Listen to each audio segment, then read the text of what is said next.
When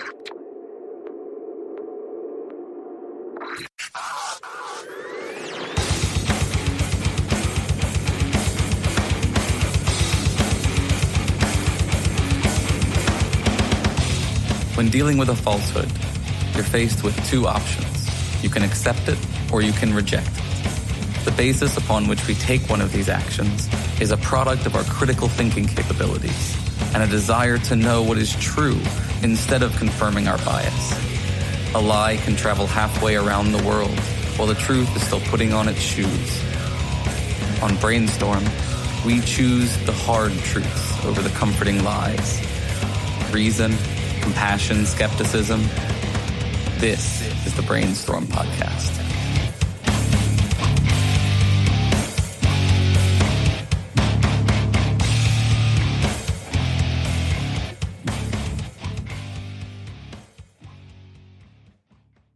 Hi, and welcome to the Brainstorm Podcast Skeptic Studio, where we do interviews, major topics, and news related to skepticism and atheism.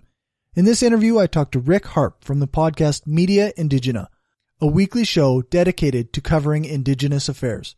Rick and I haven't met before except to set up this interview, but he's someone I admire, and I think that this interview went very well. I highly recommend that anyone who's interested in learning more about Indigenous issues should definitely check out his show. With that, I'll leave you to the interview. I hope you enjoy it, despite the heavy content.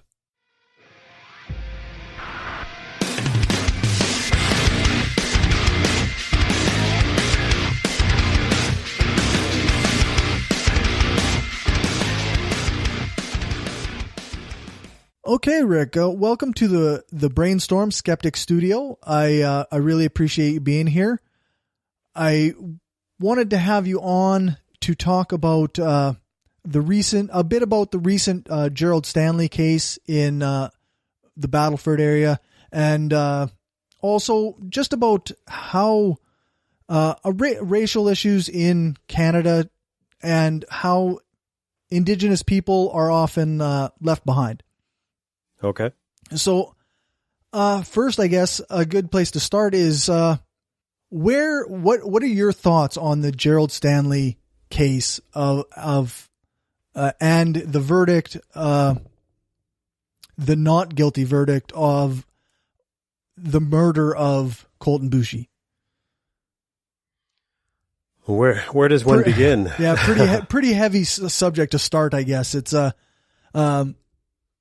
I know immediately after the verdict came down, there was a slew of articles and like interviews and television and radio that talking about it. So there's a lot to absorb, but I guess, what is your take? And feel free to, I guess, rehash any points that you did on your show already. Yeah, it's a challenge because the case has taken on significance much larger than the parties involved. It's taken on a resonance that again none of the immediate parties involved could have ever imagined, I think, in terms of what it may or may not say about the relationship between Indigenous peoples and Canadians. And, you know, the defense that was undertaken was not a defense of someone trying to protect their property or the security of their person. It was a defense of accident, that the gun just went off unintentionally.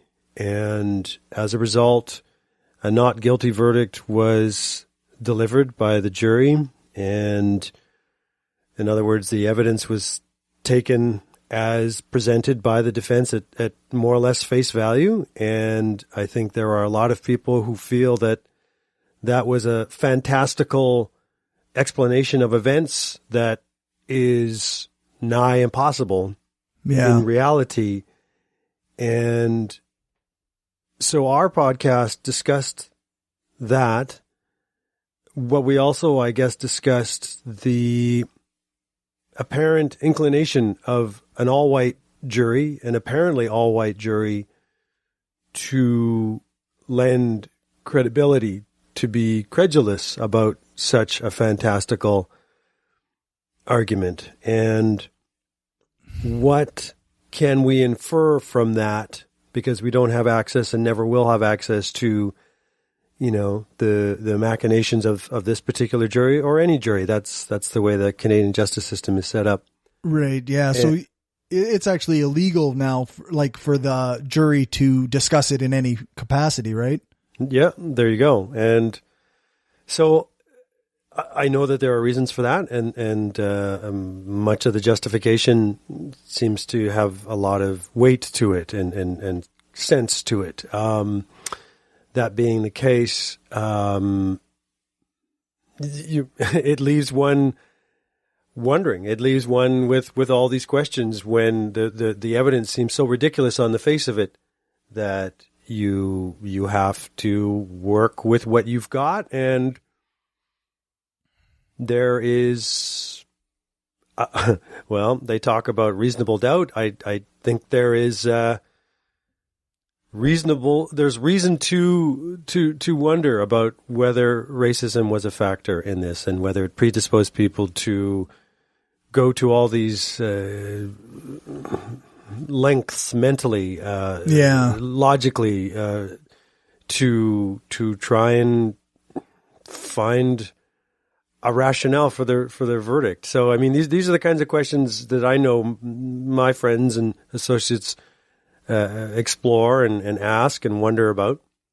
So, it seems like there's when they had the option to come down with a manslaughter charge, it seems like every person that I've talked to that is a person who knows about guns and the handling of firearms, even if a gun goes off accidentally, still felt that he as an individual should have been held responsible for the handling of that gun. And I wonder if it's,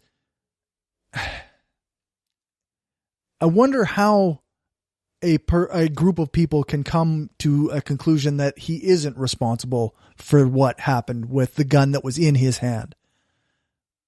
Well, this was a question, I certainly wanted to look at is, where does the culpability for anything come into this picture when it comes to Gerald Stanley? It seems as if the verdict is saying he is guilty of nothing. He is responsible for nothing. He's culpable of nothing. Right. And yeah, that sounds like an outrageous statement on its face. It's as if it's as if he wasn't even there. And, there's that expression, guns don't kill people, people kill people. I guess in this case, guns kill people. Right. Yeah. And I've seen that a number of times. Right. Yeah. I must have seen the same things too. And so you're wondering, it just leaves one shaking one's head. I mean, to be honest, in some way, there's no rational way to process the outcome of events. But if you've become conditioned, as many Indigenous people are, to have low expectations of the justice system, to expect injustice rather than justice from that system. Yeah. The outcome, it may be shocking, but it's not necessarily surprising. Right. Yeah. That was something that I saw across the board pretty much. I followed the week following the trial. I probably followed, I don't know, must've been a dozen or 20, Indigenous people that I hadn't been following already, who appeared to have quite a large following and might've been, members of the media in some way. And they all seem to have that same idea, this is not a surprise. It's disappointing. It's frustrating. It's angering, but it's not a surprise. Yeah. Yeah. It's,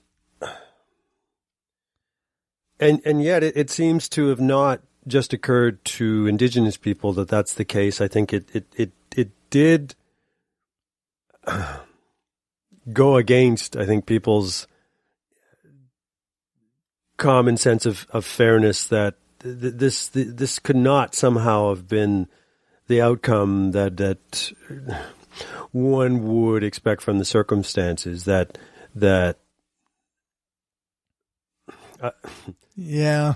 I mean, it's funny. I've been sort of knocked on my hind legs by the combined verdict in this case, the Gerald Stanley case, and in the verdict of the Tina Fontaine case. In other words, the Gerald Stanley trial and the Raymond Cormier trial, respectively, and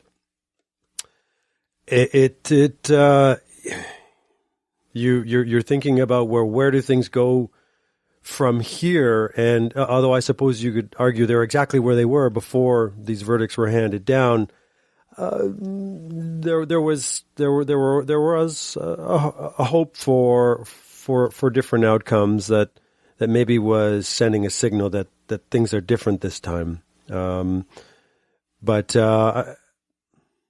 Yeah, so it's been tough to talk about these without finding oneself kind of coming up short for words. A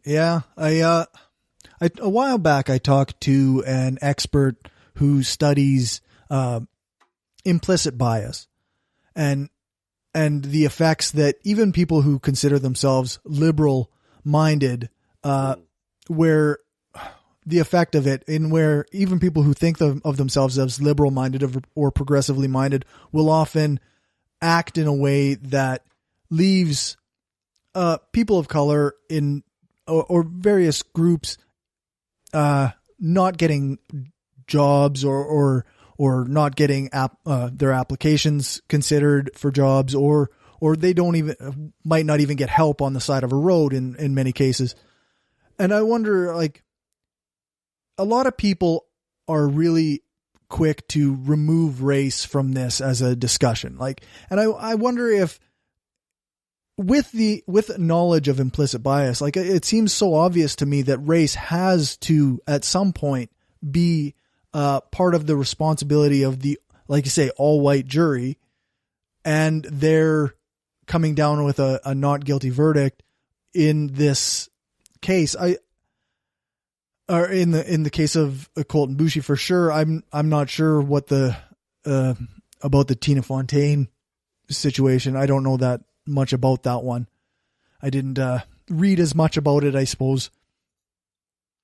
But it seems so obvious to me after learning about implicit bias that people have, unless they actively tried to not have race be part of their consideration or their attitudes about race that they've carried their whole lives, how could that not have played into this verdict? Well, this is the challenge that I certainly come up against on an all too regular basis, is trying to map out or at least give some approximation of how larger forces, structural forces, play out in the lives of individuals. And so, I mean, I think one certainly can get some traction when they say, okay, Indigenous people, what are we, 5% of the overall population, maybe 10% within Saskatchewan, let's say, and yet we're 20, 25, 30, 40% of sometimes even much greater proportions of the prison population, or the population living at or below the poverty line, or, suffering disproportionately ill health outcomes or negative socio and economic indicators.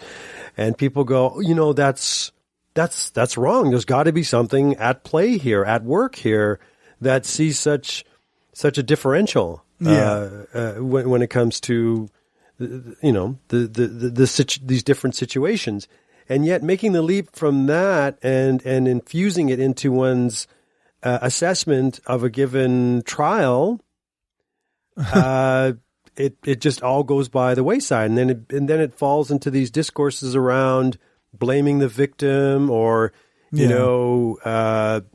bad choices, quote unquote, all this kind of stuff. And I think that's our real challenge as journalists, as people who are trying to decipher the world, make sense of it, to try and grapple with, because a lot of these conversations seem to be happening past one another, as I've heard it said, and Boy, so yeah, there's a real challenge before us to help people get a concrete, practical sense of how these forces manifest themselves in day-to-day interactions.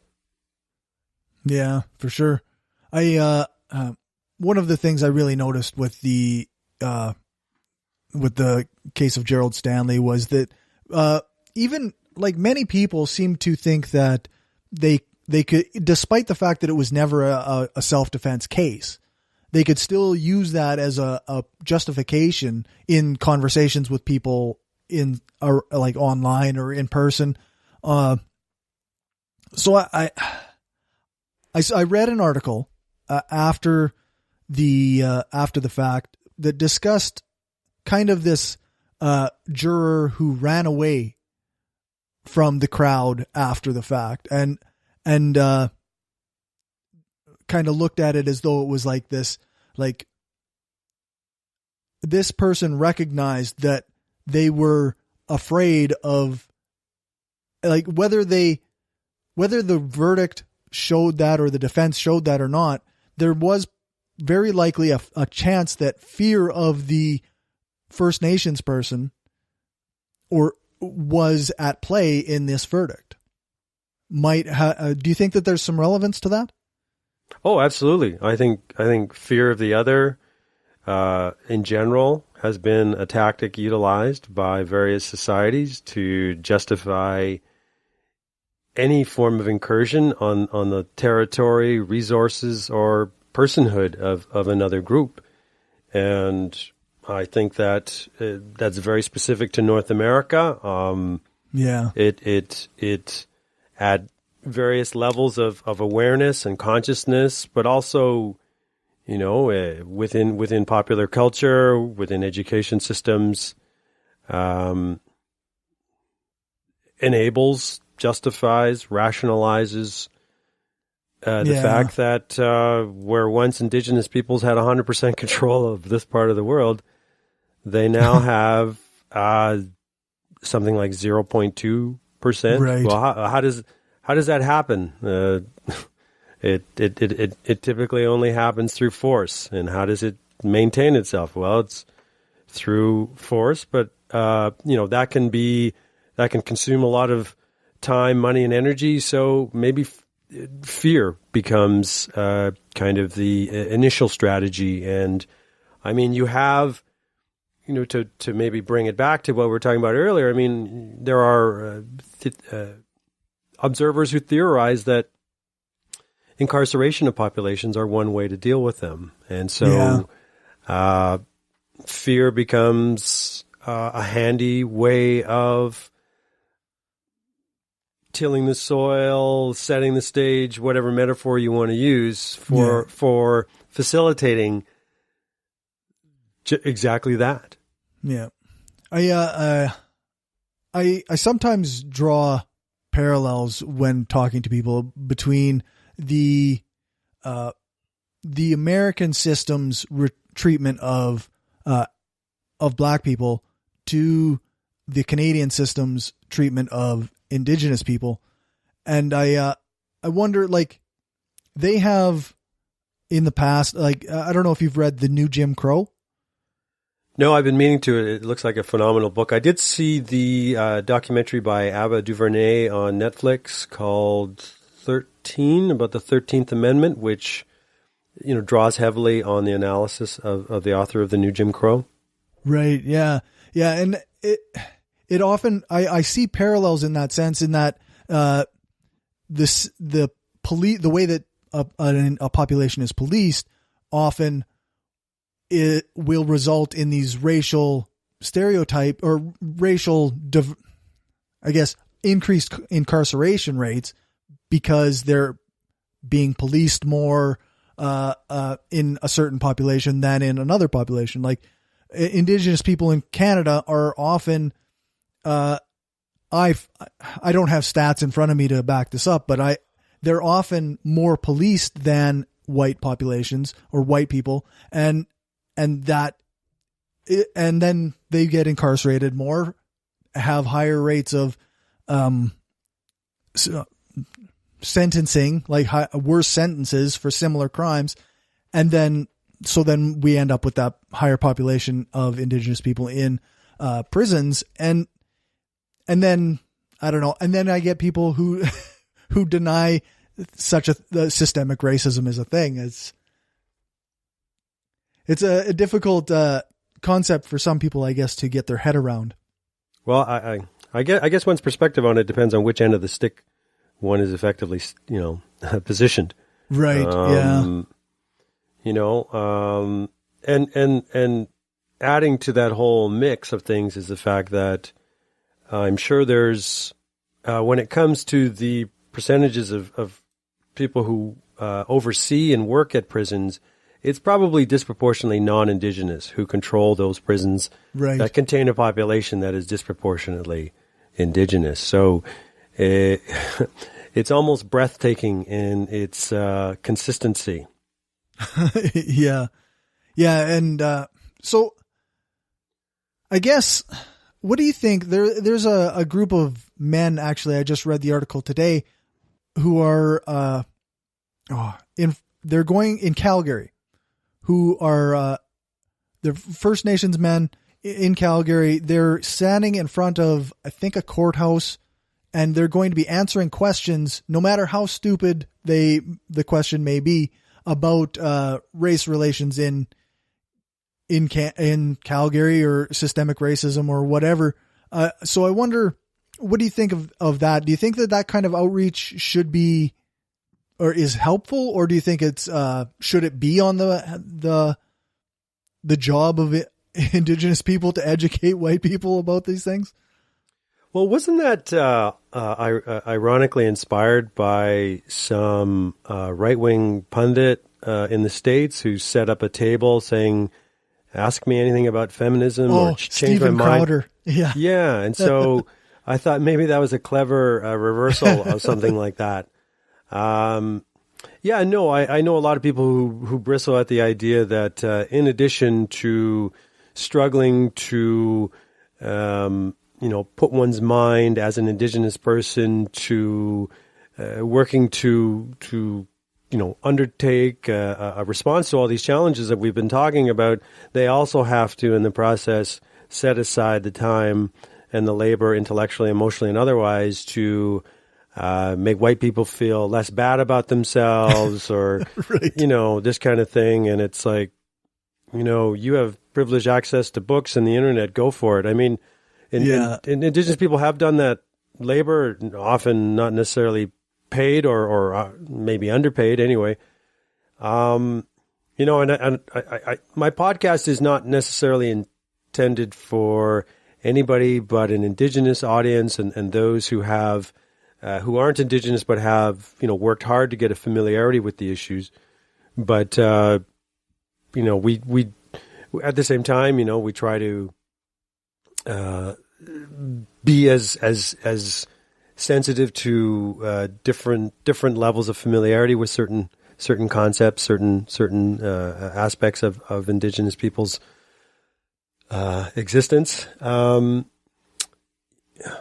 I don't know. I think it just depends why the conversation is happening. If a non-Indigenous person wants to approach an Indigenous person with an eye towards having it go somewhere that isn't just to the benefit of that non-Indigenous person, in other words, that it isn't sort of a one-way extractive relationship, right. That changes that puts it on a different footing. And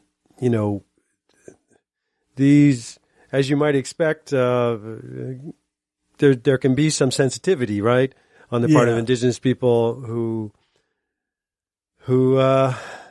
frankly are going to have a whole plate full of things to work on, and it does depend on motive, I think. I haven't come across many Indigenous people who just outright reject the concept of engaging the larger population. I mean, it's going to be an absolute necessity to move forward. There's no choice but to. Right. Yeah, I suppose. But day to day, I think it really would depend on when, where, and why. Yeah, no, that makes sense. I wonder sometimes. Yeah, like I don't think that it's right for white people to place the burden of educating them on the indigenous people, but sometimes the white people, I guess, if they're coming at it in good faith, maybe it's not as big maybe it's not a problem. I don't I don't know. I know quite often I interact probably more with black activists from the US than I do with indigenous activists in Canada, which is something I'm trying to remedy. But quite often they will say flat out, like, it's not my job to educate you, and if you want to know more, then go learn. And I think that's fair. Well, I mean, there's lots of intellectual output and lots of thinking that takes the form of other media, visual media, audio media that can be supported and consumed and supported to actually help some of the people who are just trying to put food on the table to do so. So, right. Yeah, I mean, when somebody's, I guess, just venturing into this territory, it can be pretty daunting to know where to start, but just keep pushing away. I mean, I guess I would selfishly promote Media Indigena, the podcast, as a way to get into that. There's now 103 episodes to choose from, so right. When I know that the University of Alberta has a Mooc, is that what it's called? It's a free online course. Oh, okay. What is, okay, let me, you're going to edit this, right? Sure. What is a Mooc? It is a massive open online course. So the University of Alberta has one that's free to the public. I mean, it's a publicly funded institution. Wish it would do more of that. But yeah, I think it may or may not be undertaken through its Faculty of Native Studies. And I've been hearing nothing but great things about that, and it's doing well. So, and then there's the library. I saw that there actually you promoted, or maybe it was one of your guests a couple episodes ago, promoted a book called Seeing Red that I recently just purchased that I'm looking forward to reading. Yeah, that was Candace Collison. She's a professor at UBC in journalism, and that's a historic look back at how media have framed Indigenous people and their issues when they cover them, and it's same old. It's amazing how much has not really changed. It may have a different face in some ways, but right. in a lot of ways, the fundamental white gaze, as some academics call it, seems to remain the same. Yeah, that makes sense. Back into the context of the current cases that were in court, the way that the media often framed it was very much victim blaming and like kind of almost anything to avoid responsibility for the white man who's on trial. So, yeah. Something I'm interested in that I've been trying to watch Pam Palmater videos. Pam Palmater, yeah. Yeah, and she is not a fan of the Liberal government. So I wonder what are your thoughts on the Liberal government, or like, if moving forward, what would you like to see out of that in terms of Indigenous affairs? You're full of big questions today. Yeah. That's a podcast in and of itself. I mean, it really is, isn't it? I mean, our position as critics, as journalists, as academics, as observers is I think to show neither fear nor favor to any government. So anything I might say is not particular to the Liberal government. I think Trudeau's election campaign made a lot of promises to Indigenous people. Some of it was sort of deliberately opaque and fuzzy. And as things started to clear up, it became also clear that a lot of what the Liberals were prepared to do didn't look all that much different in substance compared to the Harper regime in terms of respecting. Is that right? In terms of respecting free, prior, and informed consent. It's interesting, right? Consent has, because of the Me Too campaign, if you will, become front and center in a lot of people's minds. Consent is a concept that's also been quite active within the Indigenous community too, when it comes to decision making, having a say over what happens in your territory with your resources. Right. And Canada has asserted for itself a superior claim and a superior right to make that decision. It's not even willing to entertain a shared decision. And this is a relationship that's a very special one that emerged thanks to the arrival of outsiders from way over on the other side of the water to this part of the world. And there was an openness to the idea that, well, there's plenty of land, there's plenty of prosperity here for everybody.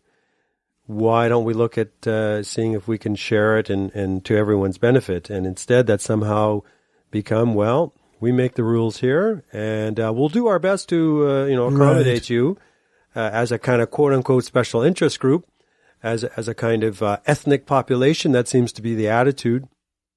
But it's clearly we're not interested, if I may speak on behalf of all the Indigenous peoples from coast to coast to coast here, in that type of scenario where our rights are subordinate. At the very least, they're equal and should be treated as such. Now, some people call that a naive, impolitic attempt to enforce a veto, but it's just we don't tell Spain what to do. And here in Canada, so why wouldn't the same type of principles apply? Unless your nation-to-nation rhetoric is rather hollow at its core. Right. Yeah. Yeah. It's almost like rather than speaking from nation to nation, it's you're a group of people we have control over, and that's that. It's yeah. I mean, some people even reduce it even further down to there's more of us than you, and, we're going to decide what's in the public interest, which is what the majority of people want, as determined by us. So, yeah.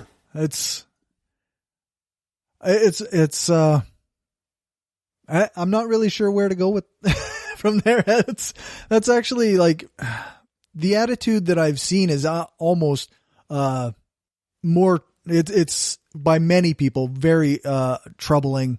It's very much like, so what? Like you gotta. And rather than dealing with the issue of a nation to nation conversation, they like to list off all the supposed benefits that Indigenous people get because of the government handouts, they call it, or whatever. And it's frustrating. And I can't even imagine how frustrating it must be to be on the receiving end of that kind of rhetoric. Yeah, well, I mean, Indigenous people want to have a say in what happens to their lands, to their resources, to their territories, to their children. They want to have the levers and mechanisms that come with true jurisdiction that isn't delegated and isn't just, handed down at the pleasure of the government of the day. You see what's going on in the contest between British Columbia and Alberta over whether or not bitumen is going to flow from the one province through the lands of the other. Right. First Nations are looking for at least that much jurisdiction and respect, grudging or otherwise, for their capacity to decide what goes on. in their borders, and it's no more complicated than that, and yet somehow there seems to be all these legal, intellectual acrobatics that the larger settler society engages in to justify a situation that, where the roles reversed would be seen as absolutely untenable, maybe even grounds for declaring war. I mean, right? Yeah, it's colonialism has set up a really funny state of affairs that is all the more remarkable for its normalization. Yeah, absolutely. Like, I'm struggling to think of a person because I'm just a regular blue collar guy who's trying to get as much information as I can and learn these things on my own. But I work in an industry like the oil field industry, and I'm pretty much the only person there that would even really discuss, like, who would even understand the word colonialism. So it's such an uphill battle to even get it understood that the reversal of it or the work towards repairing issues seems quite daunting, I guess. Yeah, no, I mean, I don't know where to begin with formulating a strategy for that. I mean, I suppose one way to look at it is people have the luxury of ignorance and the privilege of innocence when it comes to these things, if depending on which side of the ledger they are. So yeah. I think though that depending on what we're talking about, that people can sympathize, empathize with inequitable treatment of Indigenous people. I think where it really gets challenging is trying to undertake solutions, because much has been tried within the current arrangement, but I think that ultimately it does come back to different types of restoring jurisdiction, restoring land, restitution, reparation, these kinds of concepts that will, I think, in the end, make the relationship stronger, will make everybody better off. Right. But it's when you go from 100% to 0.02%, that actually may be, I think I said 0.2%. It actually may be 0.02. It does become odd to hear people talk about, well, what are we going to do? Give all the land back? It's like, why don't we start with 1%? Maybe you could start somewhere. Because quite often, as Indigenous economies, and we're seeing this in quite robustly in different pockets across Canada, as Indigenous economies do start to strengthen and solidify, quite often they're looking to purchase goods made outside of the community. I mean, that happens right now. But even when they start to have their own internal economies, they're not silos. It's not autarky. It's going to be an integrated, mutually beneficial playing out here of those trends. So right. I don't know. Maybe it's just that fighting back, pushing back, going to courts, litigation, political battles. These have been the kinds of gestures and tactics that wake the larger society up, and so it's hard, I think, not to want to keep doing that as a way of moving forward. But I think we're going to get to a point where we do have to be more about negotiation and about working out a new relationship that harkens back to the original ones that saw these distinct peoples sign treaties. Right. We need to renew those treaties, not, wait for the Trudeau government or the Harper government or any government to,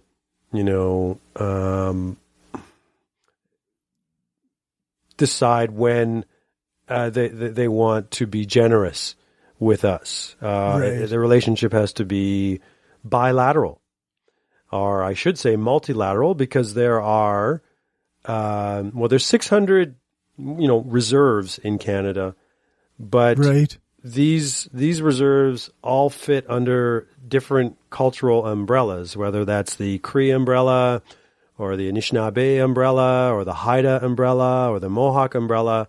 Like, these are just like a province is made up of a number of constituent pieces, so are larger Indigenous nations, if you will. So, right. Of which there are, estimates vary, but 60, right? So you think Canada has a lot of provinces and territories.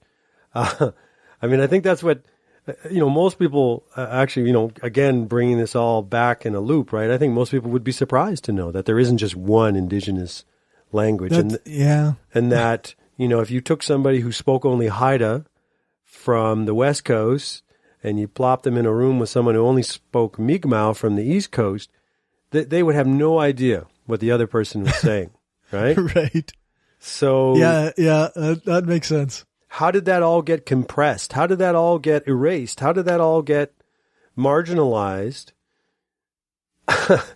over the span of some centuries? It happened through force, and so it's no wonder people, when they hear me speak English, or most Indigenous people, not that we had a choice, think that there's no meaningful difference between Indigenous peoples across what is now called Canada. Yeah, it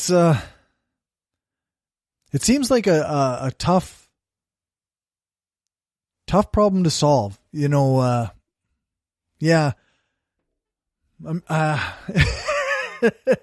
mean, kind of at a loss. It's well, I mean, we're this week's podcast, which is in the works. I mean, people talked about, or was it last week? Anyway, there was discussion about the concept that quite often when we approach Indigenous subject matter, it's always through the lens of deficits, right? Deficiencies, gaps, and I don't know. Maybe if we flip that on its head, I mean, not in a kind of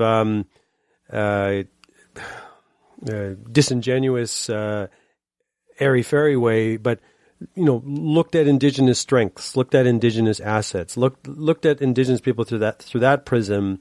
Right. Maybe we'd get a lot further ahead. I'm not saying it's some magical key, but all too often we fall back on what the early Indian affairs bureaucrats would call the Indian problem. And I think we have to just resist that at every turn. Right. So that's my 2 cents. Yeah. No, that makes sense. Do you think, I wonder, like, the issue seems so complex here in Canada. Are there parallels to the U.S.? I have a pretty decent listening audience in the U.S. So are there similar issues in the U.S. for Indigenous people?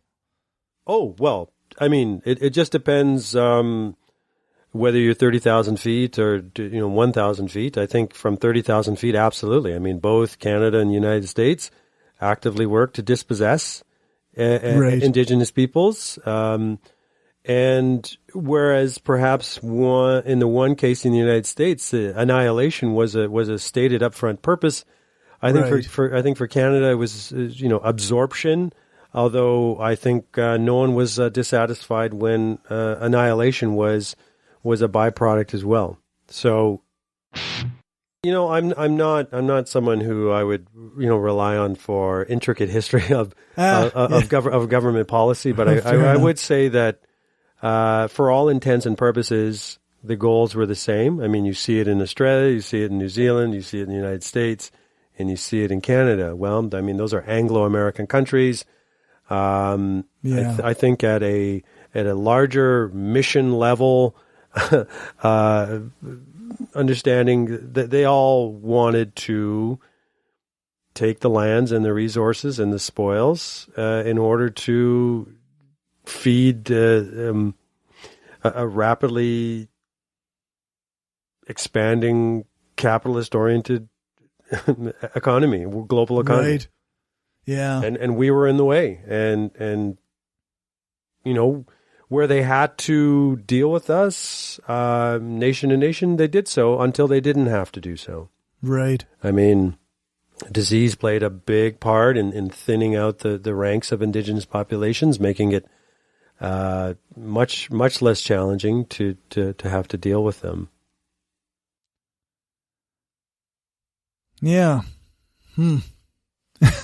It's a pretty heavy subject, I suppose. It's something that doesn't get heavier than that. No way. Well, I mean, it's core to what Canada is and has become, and yeah, it cannot be. It, you know, Trudeau recently came up with some framework. He's not the first and won't be the last, I'm sure, to present some initiative of his as if it was some sweeping new thing. It's different this time. And right. Said something to the effect of, well, we can't change the past or something like that. We can't undo the hurts that have already transpired. And it's, we're not talking about feelings. We're talking about land, control of land. We're talking about resourcing in every sense of the word, political power. And yeah, it's funny. In some ways, it seems so straightforward. You scratch your head going, why is this not resonating? Why is this not getting anywhere? Are we too simplistic? No, we can't be. I mean, so, what's going on? I think for reconciliation, quote unquote, to happen, I mean, when the scales have been tipped so much to the side, to one side, to right that situation, there has to be, I prefer to use the term reckoning rather than reconciliation. There has to be an accounting. There has to be some physical redistribution for reconciliation to take place. And so when all the chips have moved over to one side, well, that means to right things, some of those chips have to go back. And, there's an expression, I'm sure I'm going to bung this up, but it's something like, when you're so used to privilege, when you've grown up with privilege, equity is going to seem like oppression. Yeah. Which you see a lot of these days with the, it's okay to be white stuff and white nationalists. When has it not been okay to be white? Yeah, exactly. It's always been okay to be white. They want to believe that they're victims now because people want equality. Well, I mean, I think within significant portions of the white population, they are victims of an absolutely horrible economic system known as capitalism that has seen an increasing concentration of power, and so. People are afraid. They want answers, and along comes a demagogue who seems to be speaking their language, or at least speaking to their circumstances, in a way that Obama did not, in a way that Clinton did not, in a way that other parts of the Republican Party did not. In that way, Trump and Trudeau are the same. I mean, they're saying what you want to hear, right? But the status quo marches merrily on. So, but, it's okay to be white, but apparently it's not okay to not be the 1%. And, and there, I think, I guess First Nations people would say, welcome to the club. Yeah. Yeah, that's right. It's funny that we kind of got onto capitalism a little bit because more and more my podcast and the conversations I've had have been a little bit more socialist, a little bit more communist, a little bit at least anti-capitalism in a sense. It's just one of these things that keeps coming up because it's such a root problem when you have a system that's built on exploitation. Absolutely. Exploitation, and we see these growing trends towards automation. I mean, I think capitalism is, as they say, collapsing in on its own contradictions. I mean, to make lots of money, you need as cheap inputs as possible, and human inputs are the most expensive. But of course, you're ultimately sabotaging your own market, right? I mean, every dollar spent is somebody else's income, as I've heard it said. Yeah, and so who's going to buy these products? And I mean, I think capitalism's solution was to expand all over the globe, right? But I mean, now it's come up against the limits of that particular historical strategy. And I don't know. It's interesting, right? Because I think there's what we've seen is there's sort of two broad containers of outlook on the world. And I think there are people who divide the world into the deserving and the undeserving, right? And somehow those who are rich deserve to be so, and vice versa. And I think there's another way to look at it, and that is there's two camps. There's the fortunate and the unfortunate. What I like about using the term fortune is because there's a lot of luck involved. Yeah. I think we talk about self-made people as if it's a legitimate concept, when I think interdependence is an absolute human condition, and the only way to foster that is to foster a society that is social in its outlook, in terms of, no person exists without a community underneath them. And I mean, I guess you could call that socialist and communist, but capitalism is about pitting person against person. It's competitive. It's individualistic, and it's an inherently self-destructive, almost cancerous approach to the world. Yeah. No, you got me.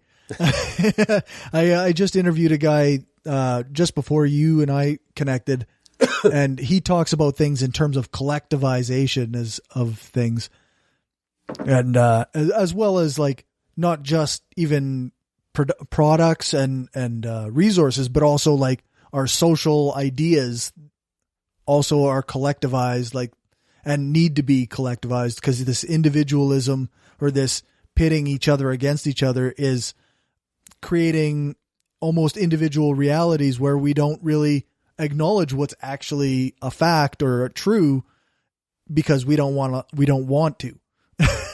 So, well, most of the prosperity we enjoy today is the result of the state investing in research and development, R&D that no private corporation would touch. Talking about things like pharmaceuticals, talking about things like the internet, talking about things like all the basic components of any electronic device, iPhone or otherwise, that we all enjoy, all of which was made possible through state investment. And where is that state dividend? It's not there. I mean, there's an expression, socialize the risk, privatize the gain. And I think that's been, if you really look at what's the economic history. I mean, it's funny, right? We talk about economics as if it's math, and really we should be looking at it through a historic lens, through actual events, not the theory, the pure theory that everyone just scratches their head at and goes like, these are fairy tales. Right. Yeah. And so, that is as similarly daunting a prospect to try and get out there into the general populace as trying to convince them that they live in a colonial society.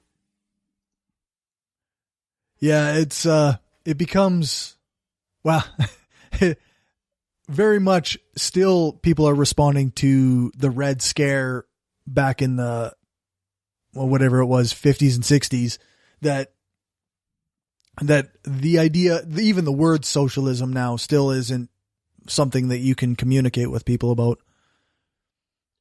Well, I mean, the Sanders campaign seemed to have definitely socialist aspects to it in terms of its platform. So crazy things like free education and, trying to change a society goes beyond more than one person's lifetime. Yeah, that's true. And the future's not set in stone. Absolutely. I mean, it's sort of a double-edged sword, right? On the one hand, by saying who knows what's going to happen, that can fill one with existential dread. But on the other hand, I think it could also suggest that it's open. It's open to influence, and we just have to shed, I think, this limited thinking about how our economic life and how that structures decisions about what gets made and who enjoys the spoils of it. And Indigenous people have a lot to contribute to that conversation. I mean, I say this extremely facetiously, but sometimes I think maybe the answer is some sort of reverse assimilation. We just win over the larger population to our way of thinking. I mean, I think there's been a lot of back and forth influence, not always in a good way, obviously, but despite all odds, our populations are growing in some parts of the country, and our footprint is being definitely felt in some predominantly non-Indigenous regions, cities, and metropolitan areas, and so. But at the same time, we're instantly reminded every time there's the outcome of murder trials that our populations remain disproportionately vulnerable too. Yeah. Well, it seems like a heavy point to leave it on, but I don't know if there would have been a less heavy point to leave it on. I really appreciate you coming and talking to me about this stuff. I don't know that we covered everything that I would have liked to cover, but at the same time, we covered a lot of stuff. So like I say, I'm on episode 103, and it just feels like things are only getting started. Right. So if we can't do it, I mean, how many hours does that represent? I mean, each episode is about an hour, so. Right, yeah. And then plus the work put into it. Yeah, let's not talk about that. Yeah, that's right. So where can people find your stuff? Well, if they Google Media Indigena, INDIGENA, and podcast, that's one way to do it. I mean, if you're listening right now, that means you listen to podcasts. So you can find us in every single corner of the podcast world. We just added our podcast to Spotify. So very happy about that. We're, of course, on iTunes and Stitcher and Overcast and the like. There's a website, mediaindigena.com. You can also learn how to support us there. We have a Patreon, which continues to go merrily along. That's great. I really appreciate your work. I'm like I say, I confess ignorance to many of the issues facing Indigenous people in Canada right now, but I'm working on learning about them. And I appreciate your time, and I appreciate your show quite a bit. Well, thank you. I've enjoyed our conversation.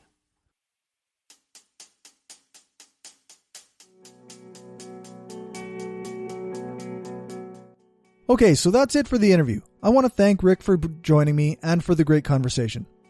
I know not everyone will agree, and that's fine, but I really appreciate that these conversations often end up pointing at issues in capitalism, because I do agree that that's the cause of much of the inequality we see. I'm not going to say much more about that right now. you'll hear other interviews and discussions that point in that direction and have more content to them. I've got a ton of stuff coming out. I'm going to do a short episode on some recent sexual harassment and misconduct allegations that involve friends of the show, former friends, and some bigger names in the atheist and skeptic community, as well as an interview I did with Joshua Richards of the JRR Talking podcast, as well as an interview with Peter Coffin about his new book. And I have an episode of Skeptic Voices coming out with Ian Bushfield. So there's tons of content coming your way. For anything else, you can get a hold of me at mail@brainstormblog.net. You can check out the show notes at thebrainstormpodcast.com and sometimes our website, brainstormblog.net. Thanks to our financial supporters, the Utah Outcasts, Bassett, Will, Aaron, Daryl, Destin Sucks, Lachlan, Lisa, Magnus, Michael, Positively Skeptical, Rob, and Stephanie. If you want to join them and help the show grow, then you can do that at patreon.com/brainstormpodcast. I want to thank Rick again for joining me, and you can find his stuff at mediaindigena.com. That link will be in the show notes on thebrainstormpodcast.com and eventually on brainstormblog.net. You can also support us by donating to our GoFundMe for the conference. GoFundMe.com/shift-2-reason-conference-2018. We are over $1,000 and we'll start booking things soon. Or you can go and buy some stuff at tpublic.com/stores/brainstorm-podcast-gear. They have much better shipping prices than other online stores, and they're a great place for you to get your Brainstorm gear. Thanks, Dave, for our intro music. Thanks to Aaron Rabbi for doing the new intro voiceover. Thanks to Alex Capper-Murdoch for doing the voiceover for our ads. And thanks to Jason Camo for our outro music. All music played is either with permission or under the SOCAN license to play. For more information on SOCAN, you can check out the music license info page on our website, brainstormblog.net. Remember to give us a rating, a thumbs up, or a fave on your podcatcher of choice. Join our Facebook group, like our page, follow us on Twitter, share the show, and spread the word. Thanks for listening, and remember, the truth matters.